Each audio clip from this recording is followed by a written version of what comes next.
నా girl friend బర్త్డేకి ఏం గిఫ్ట్ ఇవ్వాలో అర్థం కావట్లేదురా. ఏదన్నా ఉంటే చెప్పరా. నేను చెప్తే మాత్రం ఇస్తామంటరా? నిజంగా ఇస్తాను రా. అమ్మ మీద దుట్రా. నా నంబర్ ఇవ్వు. చాలా రోజుల తర్వాత సినిమా దొరకబోతున్నా. సినిమా పేరు ఏంది బావా? అత్త పెత్తనము, కోడలు చిన్నతనము. ఇక సినిమాకి నువ్వు ఒక్కనే పోయిగా. అత్త పెత్తనం అంటే అత్త పెత్తనం. అరే మావా, నీ కొత్త డ్రెస్ నాకు ఎవరా? ఈవినింగ్ పార్టీకి వేసుకెళ్తా. నా డ్రెస్ నీకు ఇచ్చేస్తే మరి నేనేం వేసుకోవాలరా? పర్లేదు ఇవ్వు మావా. అరే నువ్వు నా లైఫ్ లోకి వచ్చాక ఏమైనా కొనాలంటే భయం వేస్తుందిరా. ఏ కొత్త డ్రెస్ కొన్నా ఫస్ట్ నువ్వు వేసుకున్న తర్వాత నేను వేసుకోవాల్సి వస్తుందిరా. కళ్ళజోడు తప్పేసావు, నా షూస్ తప్పేసావు, నా వాచ్ తప్పేసావు. పేరుకేరా నా బైక్, కానీ వాడింది మాత్రం నువ్వు. అప్పుడు ఎప్పుడో నా బెల్ట్ తీసుకున్నావు, ఇప్పుడు దాకా ఇవ్వలా. అసలు నేను ఫ్యాన్ కి ఏం వేసుకొని తిరుగుతున్నాను తెలుసా నీకు? సరేరా అదంతా వదిలే. చివరికి నా బొక్కల కట్రేరు కూడా మింగేసావు కదరా. మళ్ళీ కొత్త డ్రైవర్ కొంటే ఎక్కడ లేపేస్తావు? లోపల పాలిథిన్ కవర్ వేసుకొని మేనేజ్ చేస్తున్నాను రా. మరి గాలి ఆడిద్దా మావా? నువ్వు వచ్చి ఊదరా. సారీ మావా, నా వల్ల నీకు ఇన్ని ప్రాబ్లమ్స్ వస్తున్నాయని తెలీదు. నీ డ్రెస్ నాకు ఇవ్వక్కర్లేదు, నువ్వే వేసుకో. కానీ నీ షూస్ మాత్రం నాకు ఇవ్వాలి.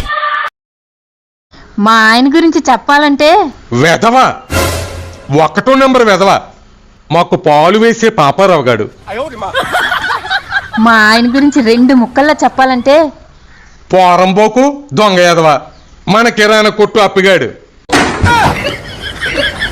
మా ఆయన నన్ను హోటల్కి తీసుకెళ్ళినప్పుడు ఎంగిలి మెతుకులు ఏరికి తినే ఎదవా, మన రేషన్ డిపో రమణగాడు.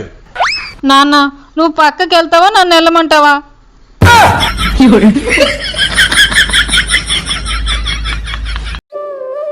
ఆ అమ్మాయి చూస్తుందిరా. ఆ అమ్మాయి కూడా అన్నదమ్ములు ఉంటారు కదరా. ఏదో పోతా పోతా అలా చూస్తుంటది, దానికి అమ్మాయి చూస్తుందిరా అనాలా? అయినా తప్పు నీది కాదురా, ఈ జనరేషన్ ది. అమ్మాయి చూస్తే చాలు అమ్మాయి అమ్మాయిని పడతారు కదరా. చూస్తుంది నిన్నేరా.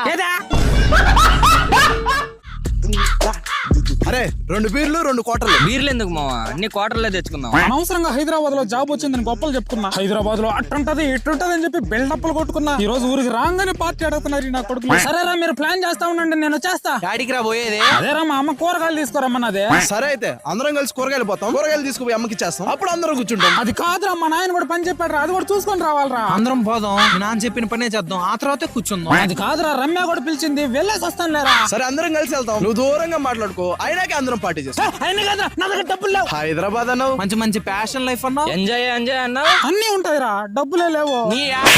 కొడితే కొట్టారు కానీ బయట అక్కడ చెప్పకండి.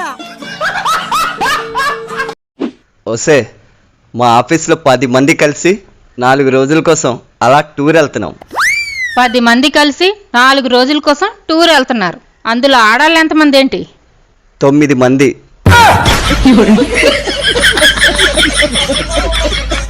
అసలు ఎందుకు చిన్న ఇంత అల్లరి చేస్తున్నావు? నేను చెప్పిన ఏ మాట వినవసలా. ఎలా కనిపిస్తున్నా? నేను పిచ్చిదానిలా కనిపిస్తున్నానా? నువ్వు అక్కడ 24 గంటలు దానికే సపోర్ట్ చేస్తావు.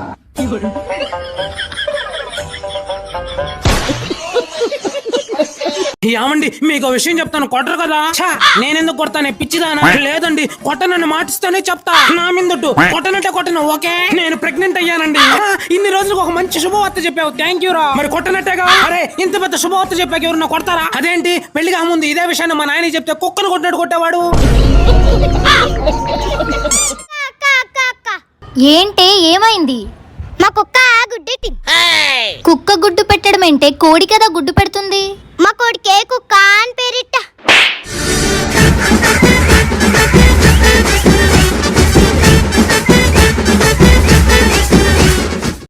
కోళ్ళకి నువ్వే నా వెనకత్త తిరుగుతున్నావే. ఏమైందే అలా అరుస్తున్నావు? మొన్న మనం ఊరు వెళ్ళినప్పుడు మా అమ్మ ఏం చెప్పింది? నాకేం చెప్పలేదే. నాకు చెప్పింది, you have a age, take 4 stones and throw back side. అమ్మ తల్లి, నాకు నీ అంత ఇంగ్లీష్ రాదు గానీ తెలుగులో చెప్పు. ఏం చెప్పిందంటే వయసు ఉన్నప్పుడే 4 రాళ్ళు వెనకేసుకోమంది.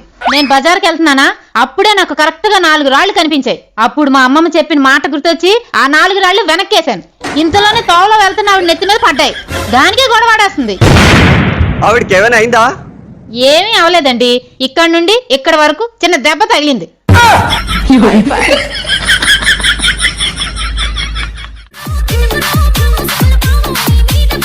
మా పిల్లకాయలు చదువు ఒక్కటే కాకుండా దేని మీద శ్రద్ధ పెట్టినా కానీ సూపర్ సక్సెస్ అవుతారని మాకు తెలుసు. కానీ పక్కన వాళ్ళ మాట విని వీళ్ళని గువ్వ మీద తన్ని మరి చదివించి పెప్పి చేస్తాం. ఎందుకంటే మేము మిడిల్ క్లాస్ వాళ్ళం. కూతురు కూతురికి పెళ్లి చేసేటప్పుడు మంచి మనసున్నోడికి తెలివిగలవాడికి ఇచ్చి పెళ్లి చేస్తే ఆనందంగా ఉంటదని మాకు తెలుసు. అయినా గానీ బాగా ఆస్తులున్న ఒక సాడిస్ట్ నాయల్ని వెతికి వెతికి మరి పెళ్లి చేసేస్తాం. ఎందుకంటే మేము మిడిల్ క్లాస్ వాళ్ళం.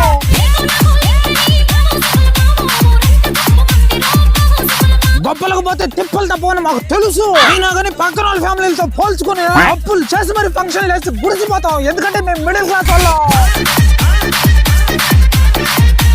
ఊళ్ళో 10 మంది పిల్లకాయలు చదివితే 10 మందికి ఒక రకంగా జాబులు రావని మాకు తెలుసు. అయినా కానీ వాడికంత జీతం వీడికంత జీతం అని చెప్పి మా కొడుకుని పీక్కు తింటాం. ఎందుకంటే మేము మిడిల్ క్లాస్ వాళ్ళం.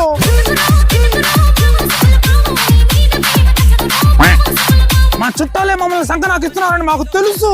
అయినా కానీ ప్రతిసారి వాళ్ళ చేతిలోనే మోసపోతుంటాం. ఎందుకంటే మేము మిడిల్ క్లాస్ వాళ్ళం.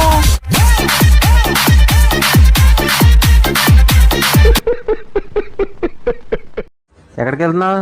మా అమ్మగారింటికి. ఎందుకు? 2 రోజులు ఉండి వస్తా. అయితే నేను వెళ్తాను మా అమ్మగారింటికి. మరి పిల్లలు? నువ్వు ఎక్కడికి వెళ్తున్నావు? మా అమ్మగారింటికి. నేను ఎక్కడికి వెళ్తున్నాను? మీ అమ్మగారింటికి. వాళ్ళు ఎక్కడికి వెళ్ళాలి? అంటే నాయన మన కుక్కని తెచ్చి పెంచుకున్నావా? ఇంట్లో నువ్వు ఉన్నావుగా, ఇంకోటి ఎందుకో?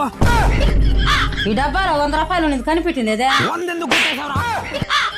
కనిపించిందిలే. పెళ్లి చేస్తే అన్న బాగుపడతాడేమోరా. ఈడికి తిండి పెట్టేదే ఎక్కువ, మళ్ళీ ఆవిడికి ఆడ పెట్టేదే. ఈ ఇంట్లో బతకడం కన్నా చచ్చిపోవడం మేలు. అరే ఏం చేస్తున్నావాడా? ఆ కత్తి ఏం తెగుతుందిరా? ఈ కత్తి తీసుకో.